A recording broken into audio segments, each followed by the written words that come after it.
Most of us go through life pretending that we're satisfied where we are, pretending that everything is okay, pretending that we don't have any special goals or ambitions or desires, when really deep down inside we do really want more.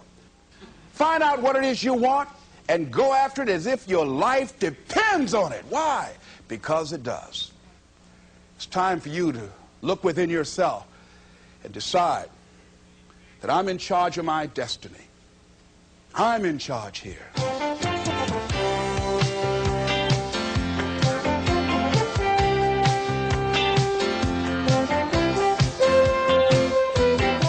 Les Brown believes that you have the power to change your life, and he knows what he's talking about because he's done it. Les and his twin brother grew up on the tough streets of Miami's Liberty City after being adopted at the age of 6 weeks by Mamie Brown, a single woman with a big heart. Les still calls himself Mamie's boy. She expected things of him, so he graduated from high school, although he'd been mistakenly labeled mentally retarded in grammar school. And he built himself a successful career as a fast-talking disc jockey, although he had no radio training. And he became a community leader and was eventually elected to 3 full terms in the Ohio State Legislature. Along the way, Les developed a hunger for reading and self-improvement that led to his speaking career. Today, he spends his time enjoying his family, relaxing and being with his 6 children, and giving about 200 speeches a year, which focus on helping people find ways to overcome the obstacles they face in their own lives. Thank you. Thank you very much. How many of you thought about some things that you know that you deserve or you want out of life or you would like to enjoy, experience, and you found yourself blocking yourself? Raise your hand if that ever happened to you before. All right, very good. Here's what I want you to do. Shake somebody's hand on your right and your left, and here's what I want you to say. Whatever you're seeking, it's seeking you. It's seeking you. You can have it. You can have it. Give yourselves a round of applause, all right?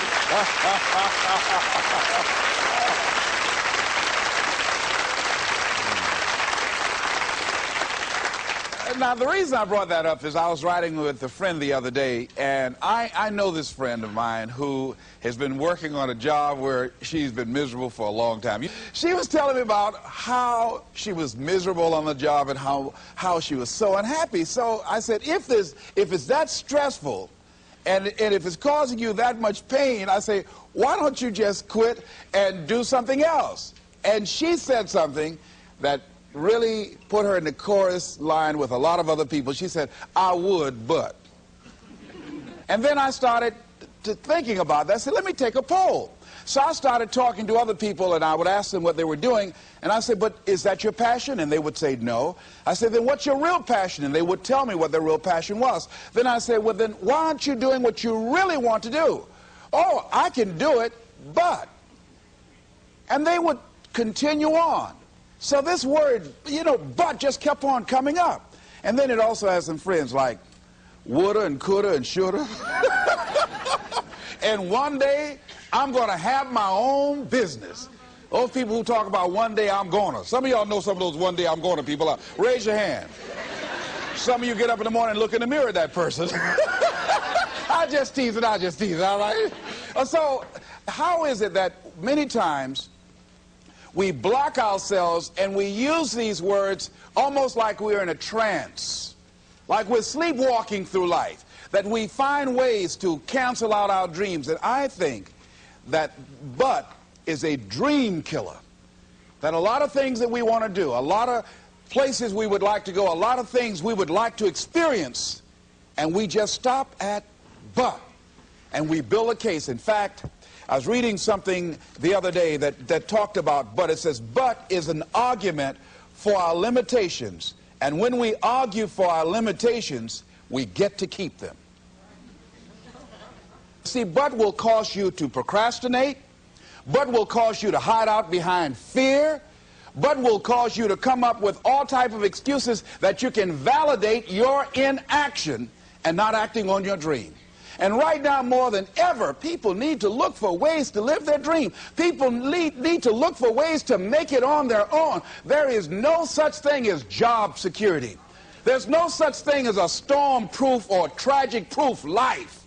There are no guarantees today, ladies and gentlemen. The illusion is gone. There was a time when we graduated from high school, you were told, go to college and get out, and you go and work for a corporation for 30 or 40 years, they'll give you a gold watch and you'll retire.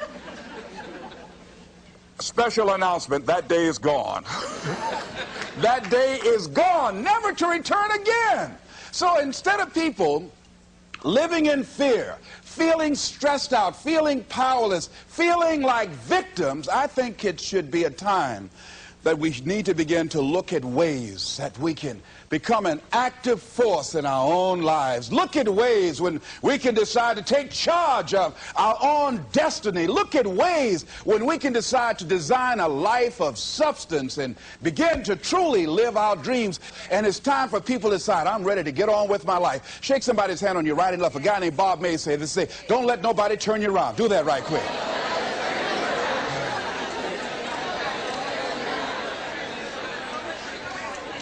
Now, you know, a lot of people say, I'm going to live my life one day when things get right. When I get all my bills paid. When I get my feet on the ground. I say, what have you been walking on?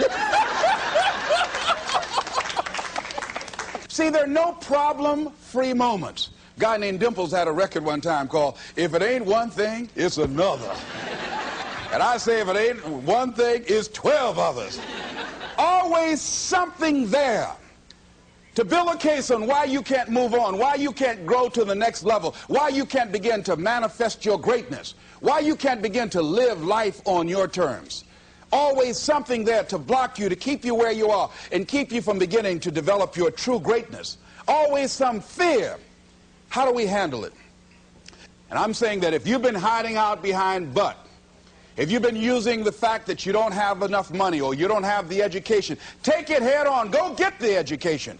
I was saying to a guy the other day who was saying, I said, how old are you? He says, 47 years old. I said, your sister tell me that you can't read. He said, that's right. I said, why? Well, you know, I didn't go to school. I said, excuse me, how old are you? I'm 47. 47? Yes. And you can't read or write? Yes. Have you ever heard of adult school, adult education? Have you decided that you should learn how to read to begin to expand your world? Why are you using that as a racket? Why don't you decide now that you're going to expand your world, that if other people can learn, you could learn too? Well, it's hard for me. Have you been and sit in a class yet? Have you signed up yet? No, I haven't. See, a lot of people say no, ladies and gentlemen, to things, and they don't even know what they're saying no to. They haven't even challenged themselves. He hasn't even gone to sit into a class and say, teach me how to read. Instead, it's been easier for him to go through life, he thinks, trying to play a whole con game, pretending he knows how to do something that he doesn't know how to do. And you know what? Most of us go through life like that. Most of us go through life pretending.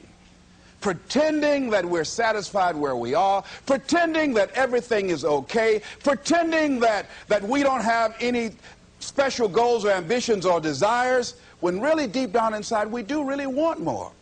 But if you look at our behavior, if you judge based upon what we do, that really will tell you some true stories about people, because you have to judge a tree by the fruit it bears, not the fruit that it talks about. See, a lot of people pretend that they want more out of life, but all you have to do is watch their actions. That will tell you something. So I used to pretend that I wanted to lose weight, but how could you tell I was pretending? Watch me when I have a piece of sweet potato pie.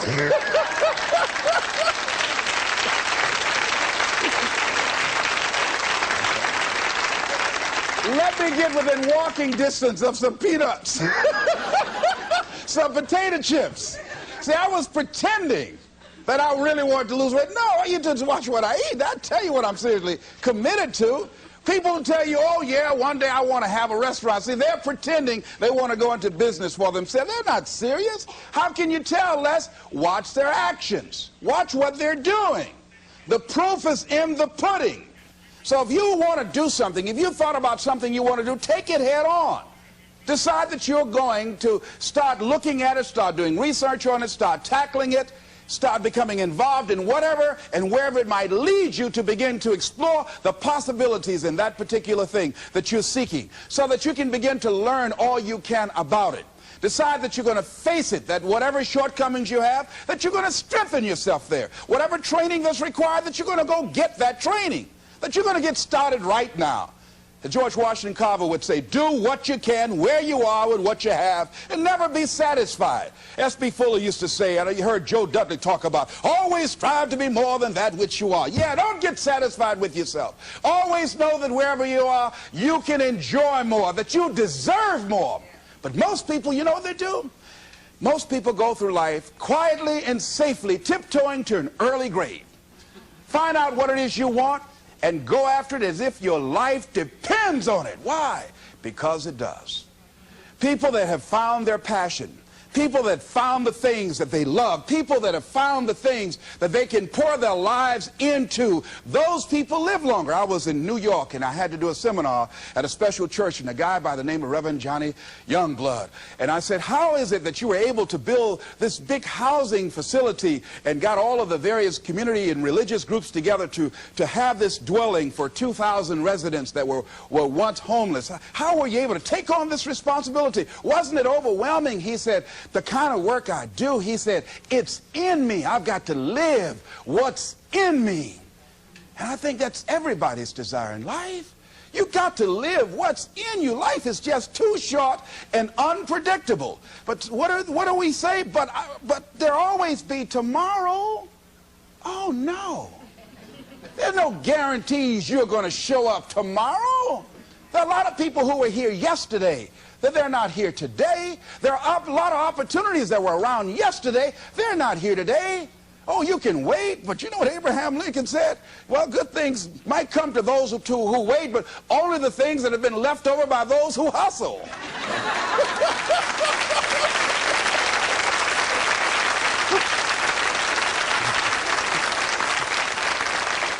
So who want to go through life picking up leftovers? You deserve much more than that. The leftovers is somebody has left you. So take it head on, begin to explore it. Here's something else. Decide to do it now. Decide whatever you want to do, that you are now going to become actively involved right now, exploring the possibilities for you.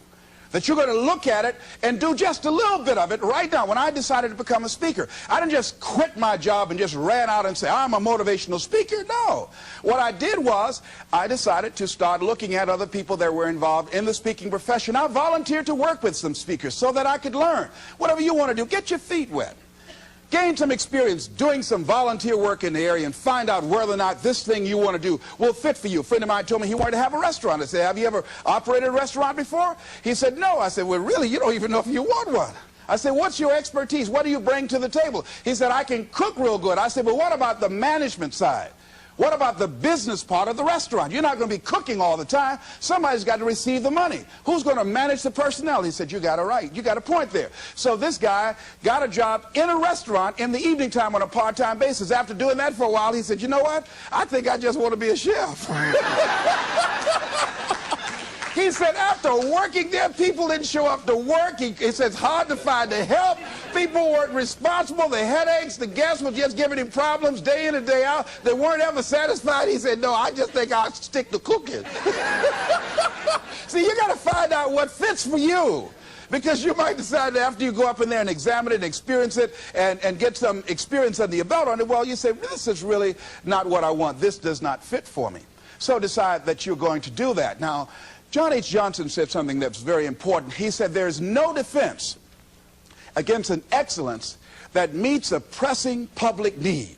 See, whatever you decide to do, look at it and find out what is it that I have that I could bring to the table that can begin to enable me to ensure that I could be successful in this. Where is the opening for you? There's room for you out here.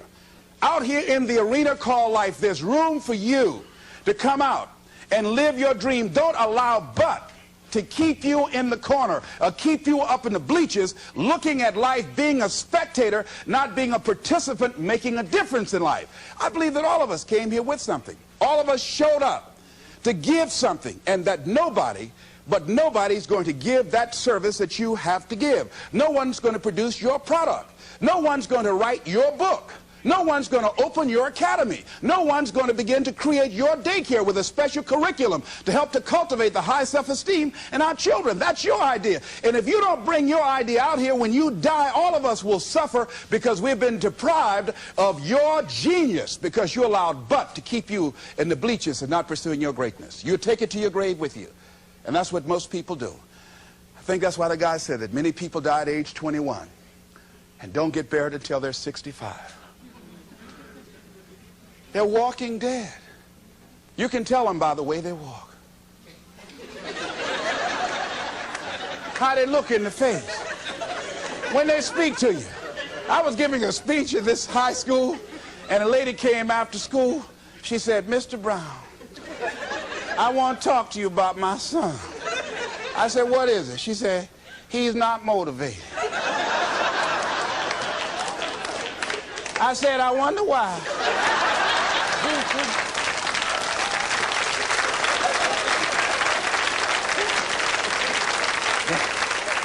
You got to have energy, ladies and gentlemen.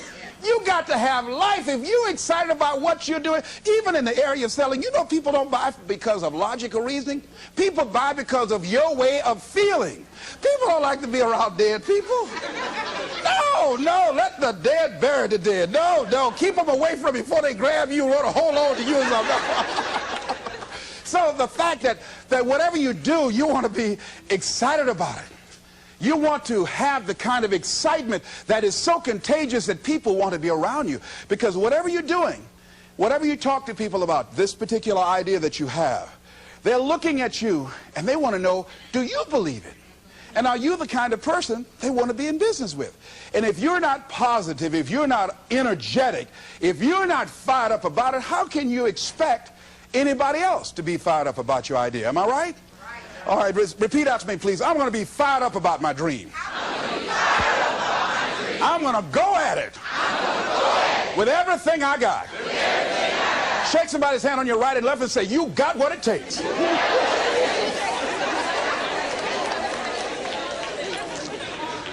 There are a lot of people who say, "But I tried once or twice and it didn't work out." And so they use that as an excuse not to ever come out again. Guy said, if at first you don't succeed, you're running about average. So if you have come out here with an idea and it didn't work out 2 or 3 times, well, that's all right. You're running about average. You know, I heard something, a jarring question. It says, why is it that people prefer known hells to unknown heavens? You know why? Because it's comfortable, ladies and gentlemen. I remember I was in a service once, and I heard Dr. Johnny Coleman give this example. She talked about a man who had been captured behind the enemy lines in a war and was sentenced to be killed or another option. The captain said to the guy, "Listen," he said, "tomorrow morning at 6 o'clock you can face the firing squad, or you can go out this door over here." And the guy said, "What's out the door?" He said, "No one knows. All we can tell you is just unknown horrors." He thought, and the next morning he selected the firing squad. After the shots rang out, the captain's secretary said, "What's beyond that door?" And he said, "Freedom." But very few people would select to do it because it's unknown. A lot of people never do the things they want to do. A lot of people stay on jobs where they're miserable. I read an article called, "Is Your Job Making You Sick?" A lot of people, some of y'all know about that already here. So go on and say amen. It's all right. That one lady told me, she said, when I used to go to work, she said, when I stepped in the door, it felt like a refrigerator dropped on my shoulders. How many of y'all understand that kind of feeling? They were miserable, just hated to go after 60 minutes on Sunday afternoon. Or come Monday morning, my head used to throb. I just couldn't take it. Didn't want to go sometimes just for the heck of it. I just drive on by. Whew, I used to hate to go to work. Many of us choose an active living death. Many of us are walking dead. The walking dead. That we're not doing what we want to do. Many of us stay in relationships where we're dying together rather than growing and expanding and living together. We're miserable, but because we don't have the courage to see ourselves beyond that relationship that has turned toxic, we go through life living dead people. And you can always tell couples that have been together for a little while. Go in a restaurant, the ones sitting side by side, giggling and talking to each other, feeding each other with their fork and spoon, they just got together for 1 week. You see them in the car, they're sitting all up each other, hugging and stuff. Oh, they've been together about 3 days, all right? But if you see people in the restaurant, see a couple, and they're sitting in front of each other. Takes so long for this food, I wonder when they're going to hurry up. Those are the married ones. But what if I know people have been married for years, living in 2 separate rooms, sleeping in 2 separate beds? Well, it's cheaper to keep it. Not necessarily.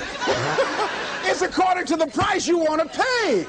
See, the price of peace of mind, the price of living the truth, of being honest with yourself and say, wait a minute, it's got to be more than this. So you've got to decide, wait. Even if things don't work out, even if I experience defeat or failure, that does not make me a failure. It's a difference between failing and being a failure. If things don't work out, if you don't produce the results you want, that's all. But don't confuse who you are with the results that you produce. I used to be a state legislator in Columbus, Ohio.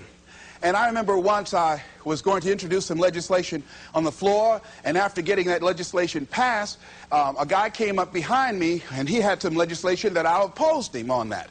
And I was about to stand up to debate this guy, and the guy next to me said, excuse me, don't debate that guy. Why? Do you know who that is? I said, no. That's Will Kosky from Toledo. That's a bad dude. He's a lawyer, Les. That man can debate. I don't care. I'm Les Brown, maybe Brown's boy.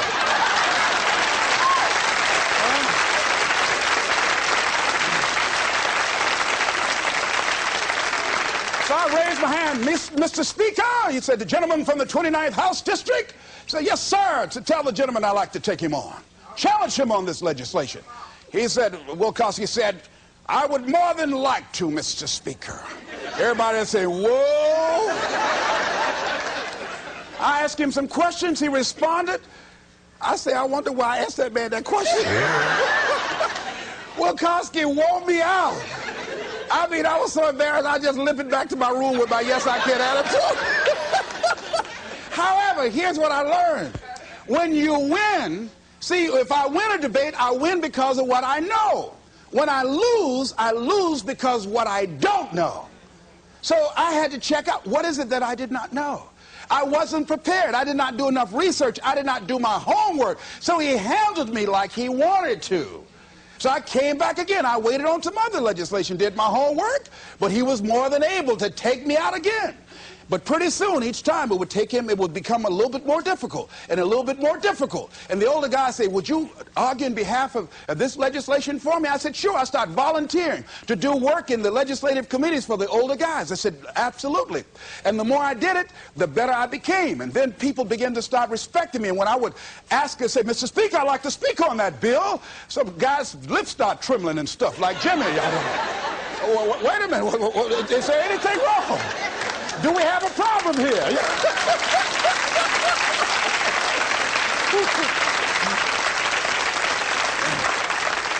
But if I wasn't willing to be humiliated, if I wasn't willing to allow myself to be embarrassed, if I wasn't willing to be debated and defeated, if I wasn't willing to look at it and say, well, I'm just not good as I'm going to be. You know what that lady say? Lord, I ain't what I want to be, ain't what I'm going to be, but thank God I sure ain't what I was. Doesn't that make sense?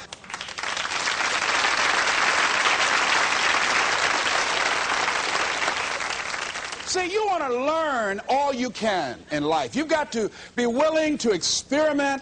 You've got to be willing to learn to dance with life. You know, Larry DeAndre said, if you don't learn to dance with life, life will pass you by and get another partner.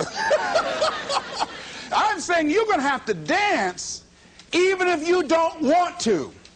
You're going to have to dance with life. So you might as well learn you some steps, because it's going to drag you out on the floor anyhow. So you better get out there and try to do the twisters. Try to do something. Say, life is just looking all right.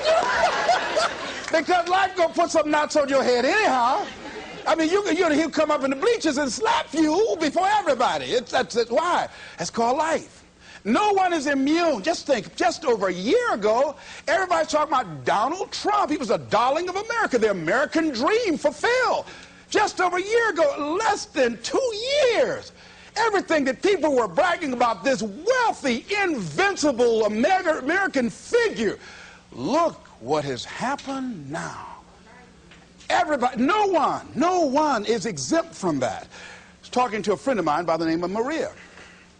And Maria, who was diagnosed as having muscular dystrophy at age 15 and wheelchair bound, figured that enough had happened to her. She was somewhat immune, she felt, unconsciously, from any more accidents or misfortunes in life.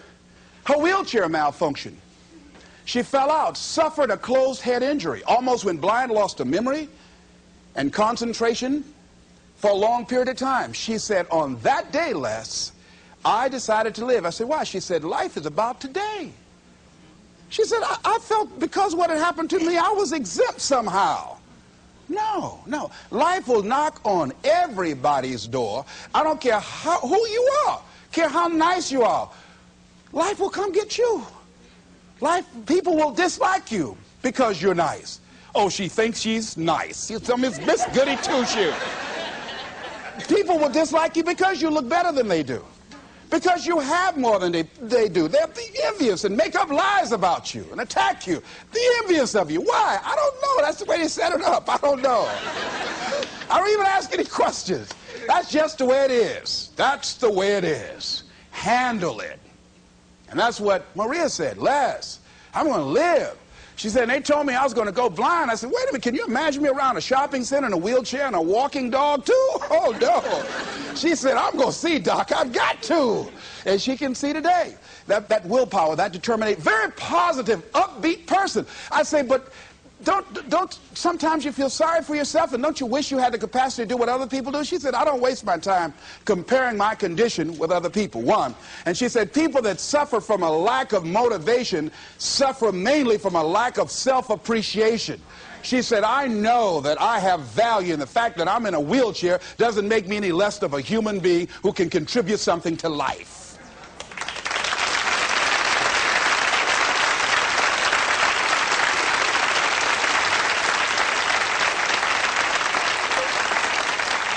And I'm saying that all of us can begin to affirm that my life is worthwhile. Doesn't matter what I've experienced, doesn't matter about what I don't have, doesn't matter about what I've gone through. What's important is that where I am right now, that I live life and I experience my life fully. She said, Les, before the accident, I wasn't living 100% of my life. I said, what were you living? She said, around 20%. And I said, you know what? I said, I know what that's like. See, if you go through life holding back, and most of us do, most of us, if we ask ourselves, have we done all we can do? Most of us will have to answer, no, we haven't. We've been holding back. We have ideas that we don't act on, things we want to do. We're afraid to take chances. We go through life trying to seek security and not coming outside of our comfort zone, and we take most of our stuff with us to the grave.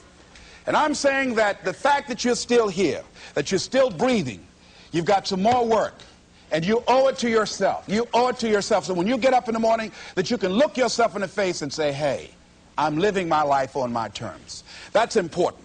Not to give up on your dream, not to give up on yourself. Now, are there going to be some moments when you want to give up? Yes. Will there be some moments when it's going to seem like it's impossible? The pain that you're experiencing, the disappointment that you're experiencing, that you're going to say, it's not worth it? Yes, that's going to be right there for you. It's going to be in your face, telling you to go back. You're going to start listening to the buts, and buts will have all kind of help and support from your family members and friends saying, I told you, fool. You're going on to this positive thinking stuff. Look at you now. Bet you wish you had that job now. Remember, I lost my job. I was very controversial in Columbus, Ohio, in broadcasting. I lost my job, and here's what I learned. That you've got to immediately start using your energy positively. The old folks used to say, an idle mind is the devil's workshop. That's real. I mean, when I didn't have anything to do, my mind used to say, you better go back and get your job. Why did you just shut up? Always running your mouth. Quack, quack, quack, quack, quack. Why did you just hush? You'll be working right now. Broadcasting was all that I knew.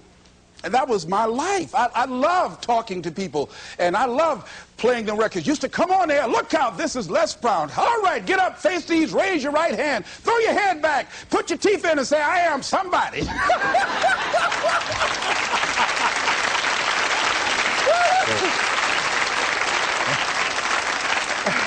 Now, here's what you discover when you're real good at what you do. A lot of people will find you to be a threat. They won't hire you. Oh, they want people in there they can control or dominate. So if you're a high-powered person, sometimes that can be a liability for you.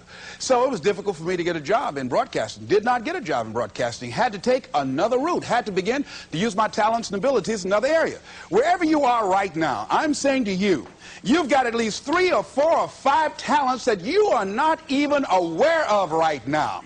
And you'll never be aware of them unless you come outside your comfort zone and challenge yourself to develop your talents and abilities, to see what it is that you might have a knack for, that you haven't discovered as yet. See, most people never discover their true potential or their other talents and abilities because they figure that they're one-dimensional. And they don't try and stretch themselves and learn more. Guys say, he who learns the most earns the most. See, if you start learning more things and finding out and experimenting with your life and finding out what else fits for you, here's what you discover, that as you start working with it, and the more you do it, the more you realize other ideas coming to you, the more creative you can become. And then you say, wait a minute, this comes much more easily than I realized. I've developed a knack and a style for this. See, a guy said to me, he said, if you develop your gifts, see, you like to talk, you like people. I said, yeah. He said, if you develop your gifts, he said, your gifts will take you a long ways in life. And ladies and gentlemen, because I decided, so I used to be a jack of all trades and master of none. I tried to do everything. I used to be a disc jockey, state representative, community activist, used to do public relations work, used to promote shows, used to be an MC in a nightclub, used to own a nightclub, the Pink Pussycat in Columbus, Ohio. I did everything, sold insurance, you name it, door-to-door salesman. I did it all. But finally, I decided to focus my energy. I looked at all my talents and abilities. I said, well, I've got to just find what's my one thing, what's my trump card, what's the one thing that I do better than I do anything else. I said, well, I like to do a lot of things. I like to promote, I like to MC, I like to talk, I like being a disc jockey, program director, I like being a community activist, I enjoyed being a state legislator, but I had to find one thing, and I found that one thing. I decided I was going to develop myself as a speaker. And I started following other speakers around. I started doing research. I would read about Marcus Garvey, Frederick Douglass, Booker T. Washington, Winston Churchill. The truth is incontrovertible. Malice may attack it, ignorance may deride it, but at the end, there it is. Carlyle, truth crushed to earth, shall rise again. I would follow Dr. Otis Moss. I read what Dr. Martin Luther King said. He's the greatest preacher in the world. I used to follow him. Of Charles Adams out of Detroit, Michigan. Any great speakers, I would follow them and watch them. I'd be in the back just checking them out. Used to watch Billy Graham on television. Turn the volume down to watch his hand movements because he's so expressive with his hands. I just became a student of the area that I wanted to become involved in. I would go to the motivational rallies, join the National Speakers Association, and watching all these guys. And then I would work and practice in other areas and developing my own style. Sometimes I would imitate other guys, and eventually what you'll begin to do is that you emerge and develop your own style as you do it and work with and work with and work with and work with it. And I say to you, that is so exciting. People that are working on their dreams and developing themselves, they have a different kind of walk. have different kind of energy. You can tell in the tempo of their conversation, they walk differently. They have a lot of energy. They have a glow about them. People that aren't working on their dream, see, you can tell in how their movement, their body language, their voice conversation, they're real slow. Hey, I'll just call. I wasn't doing nothing. Thought I'd call you. Well, don't do that over here. They look at a lot of television. What's on? I don't know. I'm just looking. No, you got to watch this. You don't want to be like that. You want to actively be involved in creating life and making it exciting for you. See, if you watch the news all day and read what's happening in the newspaper, you'll be scared to come out your house. Am I right? You'll be scared around here.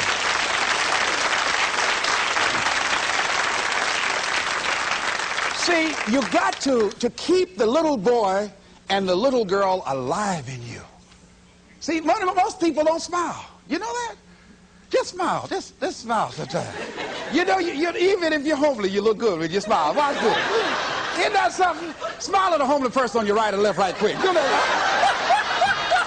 Now, if you look over there and they're already smiling, then you are the holy one. I'll just play it. I'm glad to be alive. And so, I feel like that. You know, Robert Elliott, who's the head of the cardiology department at the University of Nebraska, he suffered a massive heart attack. He was in the hospital for 3 months, and while there, he reflected on his life after this near-death experience. Because his mother and father, both of them had no history of heart failure, both of them lived to be over 80, and he wrote something. In order to live a long life and be happy, he said, rule number one, don't sweat the small stuff. And rule number two, it's all small stuff. Isn't that real? That's real.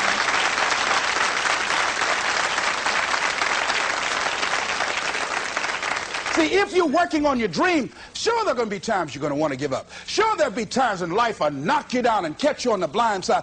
But the challenge is to hold on. And if you hold on tenaciously, I say the universe is on your side. A way will come out of nowhere. Someone will step forward and help you. Just a blessing. Who are you? I don't know, but thank you for coming. Hey.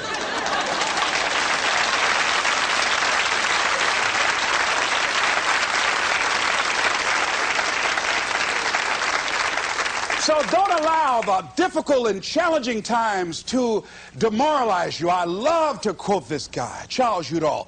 He said, in life you will always be faced with a series of God-ordained opportunities, brilliantly disguised as problems and challenges. And I'm saying, in your hands, you have ideas. You have been given something to bring to the universe that was not here before you showed up. See, nobody, ladies and gentlemen, is going to give Les Brown's speech. This is my speech. The motivator from Detroit, it's my speech. You can't take Mamie's boy. You can't take my speech. No, you got to go get your own speech. You can't come up here and take my speech. No. So I'm saying to you, can nobody take your good? See, that which is meant for you has your name on it. No one can take your good from you. That's you. That work you've been given, that idea that you've been given, if you don't come out here with that idea, no one's going to bring your idea out here. Whatever you're sitting on, whatever idea you're working on, whatever passion, you've got to be like Johnny Youngblood. He said, hey, I've got to live what's in me. And let me tell you, I'm happier than I've ever been in my life. Why? I got peace of mind. You can't even put a price tag on that. I'm doing what I'm supposed to do.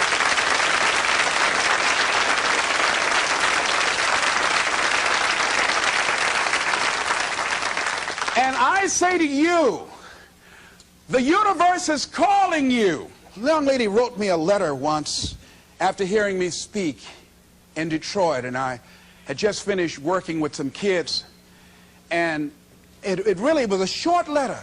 It was a short letter, but powerful. And the letter read, she said, the voice of greatness has called me, and I'm afraid to answer. Ooh. I felt that. I know what it is not to answer. See, I could have been doing this years ago, but I was afraid to answer. I had these buts that I was hiding behind. Like Gideon, I didn't want to come. Not me. I'm not good enough. Wait, let me get ready. You know, you ever seen those perpetual students? Oh, let me get ready. Got a friend named Carolyn, been going to school 10 years. Got all kind of degrees. Ain't doing nothing in life. You know, I'm saying answer your call. The universe is calling you. Here's something about life. You can't get out of it alive. Hello? You can't get out of life alive. Live now, like Maria said. Live your dream now. So, the other night I had a funeral, and I don't mind doing it again. We buried Bud. We said, Bud, you won't have no place in our lives no more. These dreams you've been killing. Oh, Bud, you ain't gonna kill no more dreams up here. Everybody repeat after me. Bud, get out of my life. I don't need you no more. Don't come back here. Shake somebody's hand on your right and left and say, keep him away.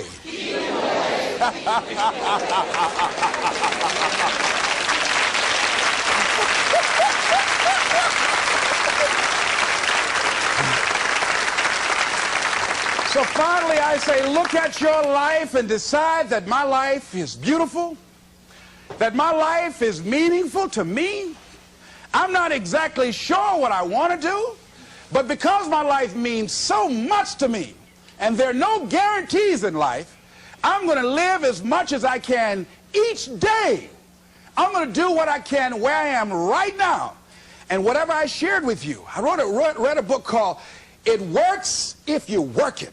That's what Johnny Coleman said. See, if you don't decide to act on your dream, if you don't decide to make a decision to live your life, if you don't decide to step into your fears, if you don't decide to say yes to your life, it will never work for you. The time for just wishing is past. Time for doing, that's the time right now. Time for acting on your dream, holding on courageously, as Winston Churchill said, and not lose enthusiasm. Time to face yourself and talk to yourself in the mirror. Time to look around and become creative and see what need or service that you can provide with high standards so that people will talk about you being a master at what you do because of the commitment of pride and excellence and high standards that you've set for yourself. It's time for you to look within yourself and decide that I'm in charge of my destiny. I'm in charge here. And I'm not going to allow anybody to turn me around. I am determined that I'm going to make it. And here's something, ladies and gentlemen. When you make it important, it's not a preference. It's not negotiable. It's a must. And when you decide, I'm going to do it, regardless of the opposition, regardless of the difficulties, I'm going to make this happen because it's important to me, I'm saying the universe will yield to you and life will never be the same again. Live your dream. This is Mrs. Mamie Brown's baby boy, Leslie Calvin Brown, saying it's been a plumb pleasing pleasure as well as a privilege. Thank you all here. Thank you very much.